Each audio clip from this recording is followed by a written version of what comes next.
আগৰ ভিডিঅ'টো দেউতাই হস্পিটেললৈ নিয়া ভিডিঅ' এটা দিছিলোঁ আৰু তাত ৩-৪ দিন থকাৰ পিছত ঘৰলৈ আহিলোঁ। ঘৰলৈ আহি ইমানেই কাম ওলালে, হস্পিটেলৰ কাপোৰ লেতেৰা হৈ আছে, সেইবোৰ ধোৱা মেলা চব ঘৰটো চফা কৰি মেলি, ঘৰটো যিহেতু তলা মৰা আছিলে আৰু গোটেই ধূলিৰ অৱস্থা নাই, আৰু চব কাম শেষ হোৱাৰ পিছত মই একাপ চাহ খালোঁ। তাৰপিছতো অসংখ্য কাম আছে, তথাপিও কৰি ল'লোঁ অলপ চলপ।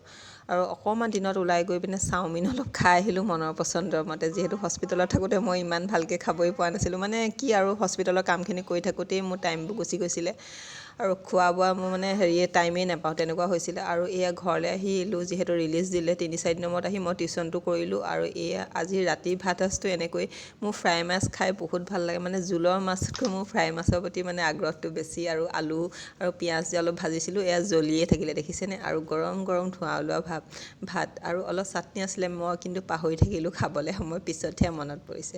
আৰু এইজনী মোৰ ইমান মানে কি হৈছে, মানে দুৰ্বলো নহয়, মানে অলপ ঠাণ্ডা লাগিছে, অলপ মানে হস্পিটেলৰ পৰা অহাৰ পিছত অকণমান দুৰ্বল লাগিছেও, তেনেকুৱা আৰু।